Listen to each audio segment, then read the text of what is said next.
People are the backbone of any company, and today we're going to be talking about how you build a dream KICKASS team from the beginning, from the early stages of a startup, but primarily on that startup stage focusing.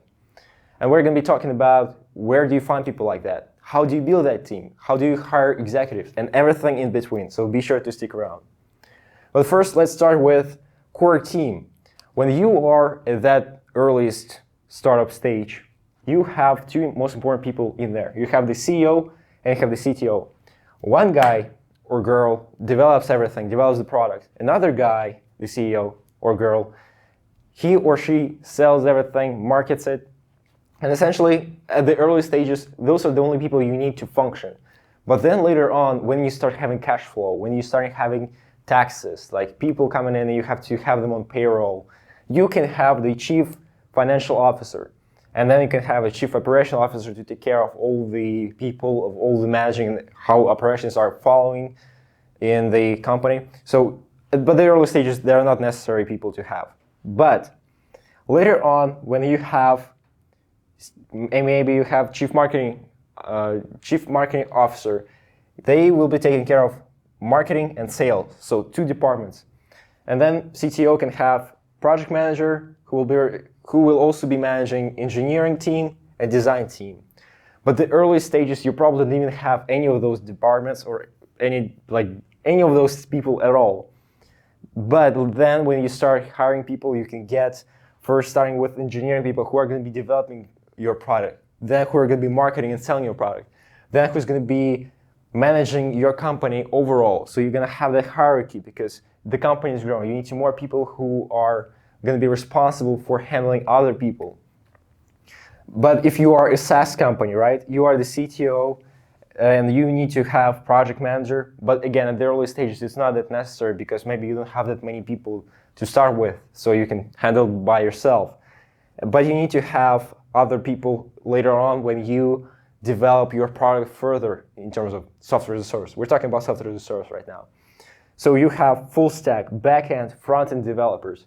Front-end developers are the ones who take care of user interface, are people who take care of how the software feels, looks like, right? Back-end is everything in the back, so basically how it functions. And then you have full stack who kind of takes care of both of them. And especially when you have the core team, when you start building your core team as a startup, don't be greedy on equity because that's probably going to be the only means of payment first, right? Because it's a startup, you don't have a lot of money to start with. So don't be greedy on expanding your team and giving them equity because remember that 100% of nothing is still nothing. So at least you can have a better team who can make sure that your startup grows faster, grows better, and that you just have a really kick-ass team because that's the core of the company. But that's sort of the core team that you need to build, so kind of like a blueprint of what it looks like. Because in the early stages, you don't have a lot of people, but still you need to already start building up that that hierarchy ladder. Who's going to be managed by whom? Who's going to be taking care of design or engineering? And then you will start having more people who are more designed, more specialized in a specific thing. And essentially, you need to have more people as you grow because you need to leverage your time, you need to leverage people who will be working on other things that you're not particularly good at. But even if you are good at those things, it doesn't mean that you should be doing them. You're still better hire people who are more professional in that and just better overall. And yet you get more time that you can allocate somewhere more important. Okay, we've talked about the core team. Now let's talk about investors. Who those people should be, where do you find them, all that coming.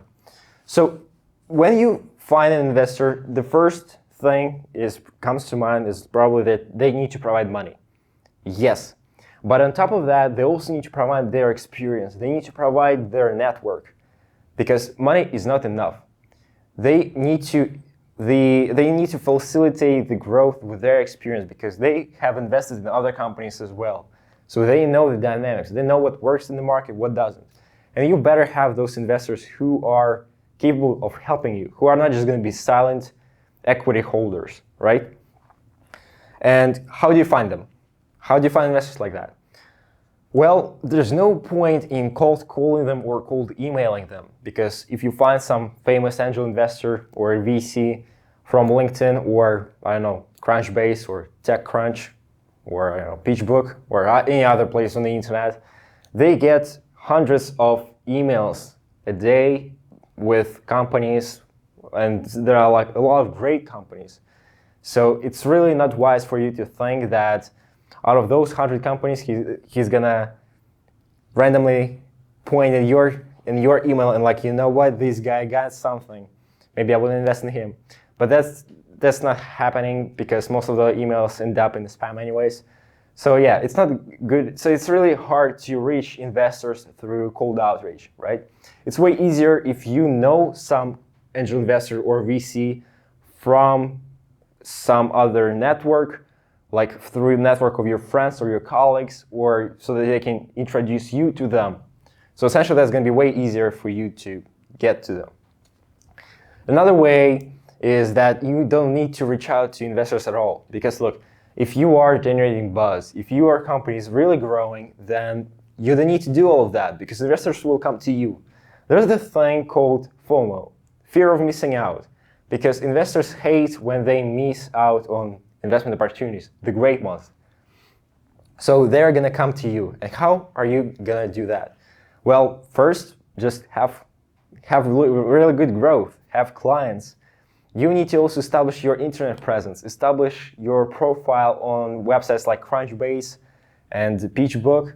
So establish your profile of the company, how much you're raising and everything, so that they can find you later on. Because investors, they use some scraping software to find the company that fit their criteria, and then they're gonna reach out on their own, so to you, and then they're gonna say like, you know what, I like your company, I'm thinking about investing. Then you can set up a meeting. So yeah, have a nice LinkedIn also, because those investors also hang out on those LinkedIn networks, right? In the network groups and all that stuff. And essentially the ideal spot to keep investors at about like 10%.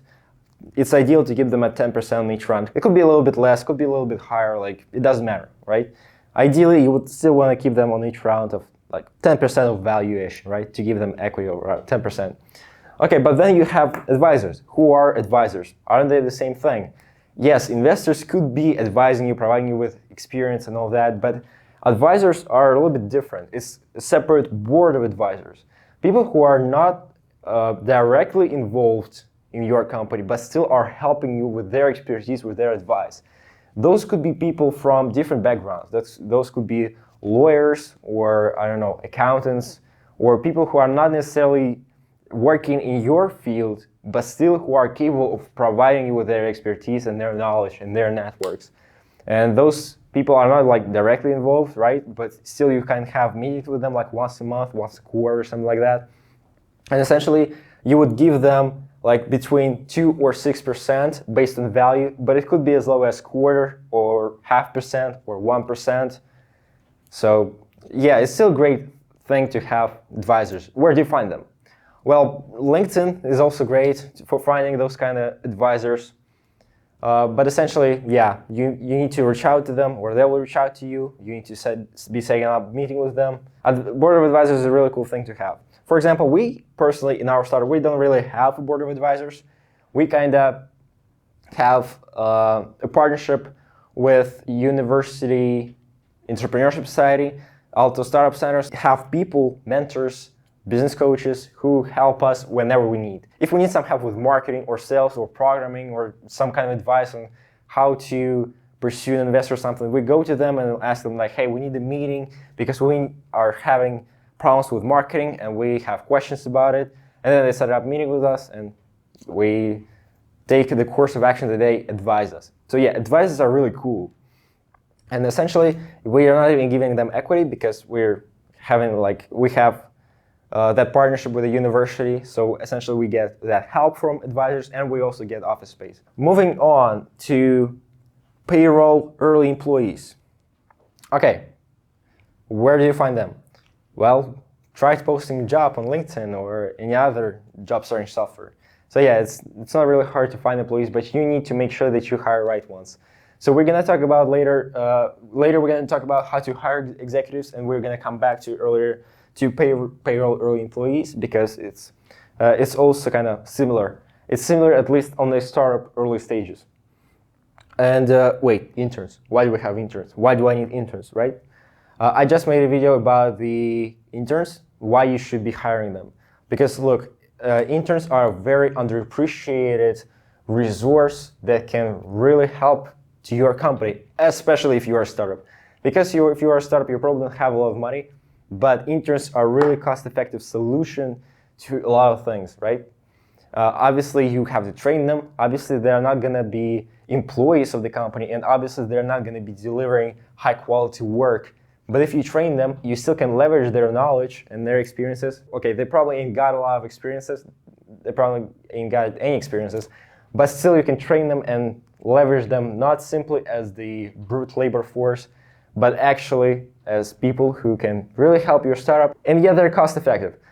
For example, we have interns in our company, how we hire them.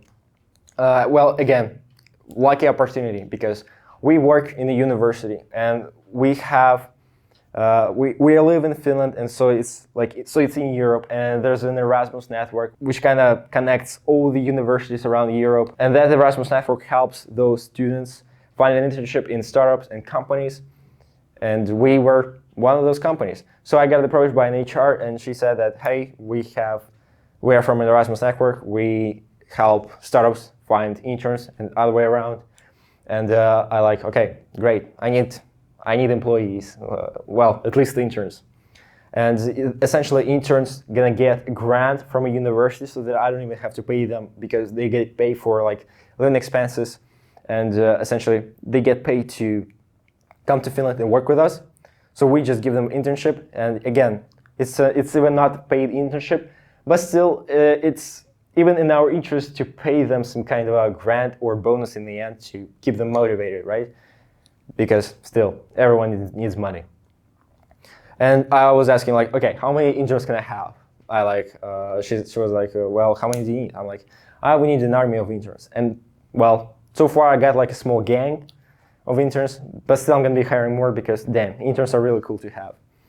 Yeah, again, they're not really employees, but still, you need to leverage them also, especially as the early stage startup, because it's a great opportunity for you. Okay, we've talked about those guys. How do you find co-founders in your team? Well, first of all, you need to find people who are smarter than you, always. It's not even the same about, it's not even about co-founders or anyone who works in here. It's about anyone, even about interns. Like, always find someone who is smarter than you, because it's really bad practice to hire someone and tell them what to do. Because look, you hire a smart person, he has to tell you what to do, because he knows it. That's why you hired him. That's a way better practice of running things in the company. You need to fill the gaps in your company, in your startup, in your team with people who are more capable of working in those areas. And it could be not even only in skill set, but it also has to be in personality, because maybe you don't have anyone in your company who is like really motivating or who is like really creating that culture. So yeah, you also need to take into account the personality. You need to take into account if you can put your vision into that person, into that co-founder or whoever you're gonna find. They need to make sure they get it. They understand the goals. They understand your vision, they bought into your vision. And essentially, where do you find people like that? Well, best of the companies in the world, and in Silicon Valley especially, most companies come from garages, right? And they were set up by friends. So, right? So one friend from high school comes to another friend. He's like, yes, let's set up a company together. The same thing from college, where there are a bunch of movies about it, like Steve Jobs and Wozniak, Larry Page and Sergey Brin. Okay, who else is there? Bill Gates and Paul Allen, right? Arseny and he's the CTO, and I'm the CEO of our startup, of our company. So yeah, we're friends. How we started in university when we were building our robot together. We had like a project working in the university. So we were building that robot, and after like a year of work together, we decided like, hey, you know what? We have a good work ethic, so we work together well. We both are hard workers. So let's start a company together. And essentially now we're running it. So yeah, good stuff. So again, it's a good thing if you have friends who are willing to work on the startup with you, who are willing to put their life on hold, who are willing to give up their full-time paid job or something to work on your vision with your friends together, and essentially building from that zero ground startup into multi-billion-dollar company, or multi-million, or at least some company, right? So yeah, it's really hard to find, and if you don't have those kind of friends, you can find them in different entrepreneurship societies, because look, there are entrepreneurship communities that are really strong, especially like in Silicon Valley, or I don't know, in Finland, in Nordics, in Europe. There are like lots of entrepreneurship societies, and I'm really happy because those communities are really strong. They really bring people together in terms of creating new innovative solutions and creating those startups. It's really cool, actually. And every self-respecting university has that entrepreneurship society where you can just go and meet with people. Okay, if you're not a student, what do you gotta do? Okay, if you're not a student, you can go to different networks to find like-minded people and meet with them later. It could be LinkedIn. So, but with my experience, like people on LinkedIn are looking more of a job. So it's really good for looking for early payroll employees. So looking for people who are gonna put their life on hold to work on your vision in the startup for a core team is gonna be so much harder to do that on LinkedIn, but feel free to try. There are different matchmaking networks like Y Combinator, for instance. It's the most famous accelerator from Silicon Valley. They have that matchmaking tools with matchmaking platform for people to meet together. Especially, it's very useful if you live in the same city or in the same country. But if they can work remotely and it's not a problem for you, then okay, that's all great. But it's really much better if you have a person working with you in the same city where you can sit in the same office face to face. It's still way better. Because look, that remote work trend, it's really coming down, because it's way better to have people working with you together. You have better communication, no barriers or anything. You can have flow of creativity together, like working in the same room. So it's great. So yeah, you have Y Combinator, you have GoFoundersLabs.com. You can use that network to find people like that. In Finland, for instance, there's the KICKASS.com, which is a website where people post their projects of the companies or something, or even ready startups, and then they leave their contacts, and interested co-founders with the skill set that matches that project, they reach out, and then they'll set meetings together, and then hopefully they have a great startup together, they work together, so all good. Or if you are looking for some technical co-founders, like programmers, try GitHub or, I don't know, Reddit. But otherwise, that's essentially how you would do it. If you don't know anyone, you go meet them on the internet. But yeah, look for people who have that vision, who share your vision, who have the same goals, and who are willing to work with you, and probably working for a few years without money. So that could also happen. So yeah, be sure you find people like that. And just don't be greedy, all right? 100% of nothing is still nothing. Have people in your team, give them equity. Because there are tons of examples when people fail with great products when they don't have the right team to sell it, to market it. One guy works with us, he had 3 great platforms that he developed, but he couldn't sell it because he didn't have a great team to market it or sell it. So he failed with 3 platforms, right? 3 of them.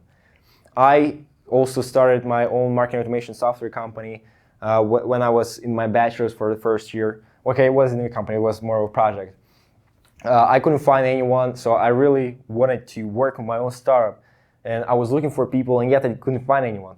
Again, kudos to relentless me, who decided, you know what, if I don't know any programmers, then I'm gonna learn how to code and I'm gonna create the product by myself. So that's essentially what I started. I started creating my own software. I started coding by myself, and I started trying to push it to people. But again, clients and investors, they care that I was alone. And again, I developed the prototype because I just learned how to code I was learning how to code for like 6 months, and then I started coding my software.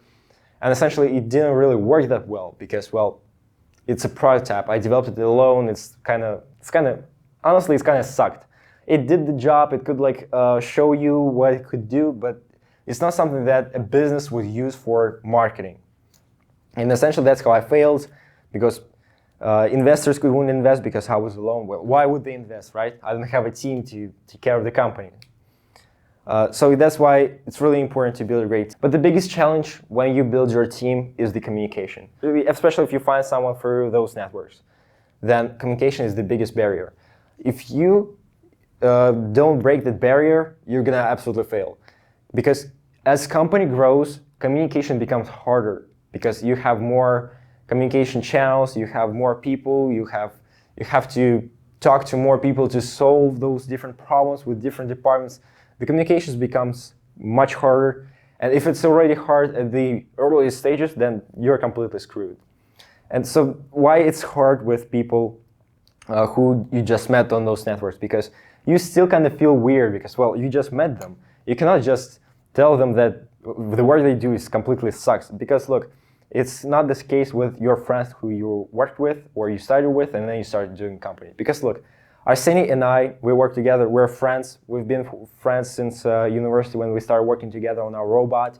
When I started making social media posts on the early stages of our startup, I was showing him like, okay, dude, what do you think of this design?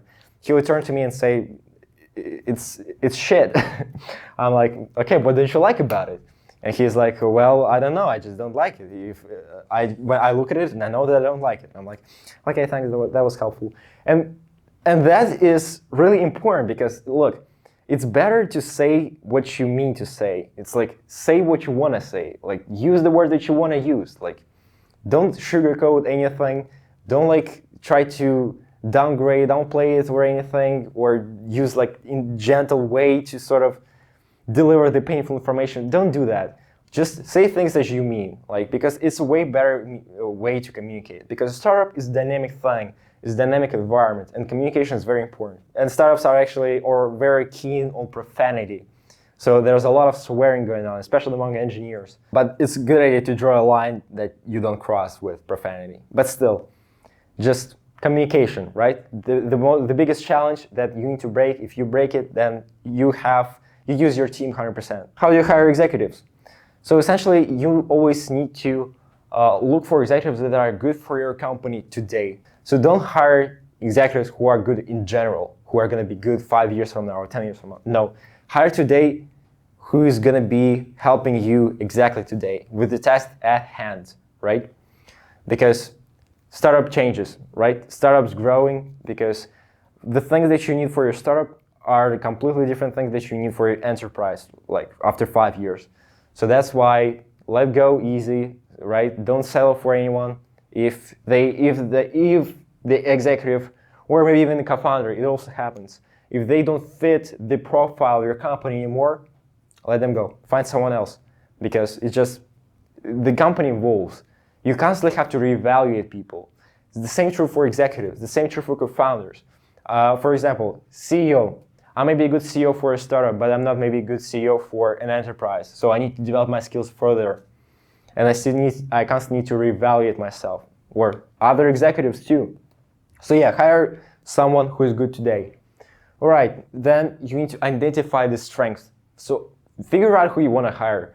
Don't focus on someone who doesn't have weaknesses. Instead, focus on someone who has strengths that you don't have. Focus on hiring those people who will fill those gaps in your startup team. Figure out your strengths and then assemble your interview team. Figure out what you want and then figure out with those people who are going to be helping you figure out who you want or who they want to. So figure out who you want to hire. Then, when you are hiring, the 3 most important questions to ask is, what will you do in the first month? It's really important so that the executive that you are trying to hire is not overemphasizing learning. Because look, you're a startup, you have to grow, right? You have to have people who are willing to work. It's good that your executive is willing to learn, but it's not enough. It's like you also need someone who's going to do the job, not just learn. Instead, focus on those executives who are coming with more initiative than you think are possible. That is the great way to have an executive helping you in your company. How will your new job differ from your old job? it's important for executive to understand that his new job is going to be different from his old job, especially if he comes from a bigger company, he comes to a small startup, so the things are completely different in there. So he probably has to relearn a lot of stuff even. He has to adapt to the new environment. All that is important that he understands that. Then, why are you joining our small company, or why are you joining our startup? So if the primary motivator is the equity, then it's a turnoff, don't go there. But if they are willing to work based off creativity, or they want to develop something new out of themselves, or they're looking for a challenge, and essentially boost that creativity and put it into your team and your company, then all that is good. So then you've figured out who you want to hire, then you need to quickly force them to create. So figure out the monthly, the weekly, even the daily objectives, and require a report on each of them, so that so you can make sure that executive actually starts working really quick. And you need to bring them to speed really fast. And if you see that they're not really up to speed after 30 days, then you need to fire them. And you need to put them in the mix also. You need to make sure that your executive knows everyone who works in your team, that he has meetings with every one of them, that he asks them the right questions, that he knows who he manages and who manages him. So yeah, it's very important for him to understand. And then ask a report from him on each of those meetings and all that stuff. And also make sure that he gets it. He gets everything that's going on in your company. He gets what market needs. He gets what kind of product you're developing. He gets what kind of customers you're having and what do they need. So essentially that he understands the situation your company in. Also make sure that he asks questions. If he doesn't ask questions on what he learns each day about your company, then consider firing him. So, and the same is kind of true when you hire employees. You need to make sure they also understand where your company is at, what kind of situation you're in. You need to make sure that they want to work in your startup because they want to challenge, they want to develop themselves too. And well, essentially, yeah, you need to pay them because look, no one's going to be working with you for free, obviously. Maybe you can try IOU concept where you kind of pay them later. It's also possible because at the early stages of the startup, you probably don't have a lot of money. You also need to make sure you look for people who are filling the gaps in the skill set of your company, who are also smarter than you. So that's how you build the really dream team company at the early startup stages. So to make sure that you grow. All right, guys, there you have it. I hope you liked this stuff. If you do, we have a lot of other blueprints, full guides on how to build your startups. And we're not only talking about SaaS or AI startups, we also talk about like how to build startup and business in general. So yeah, if you like that stuff, be sure to subscribe. If you have any questions, yeah, make sure to comment them down below. I'll try to answer you as soon as possible. I'll try to help you with your startup or any problems that you might have. All right, guys, my name is Sergey. Until next time.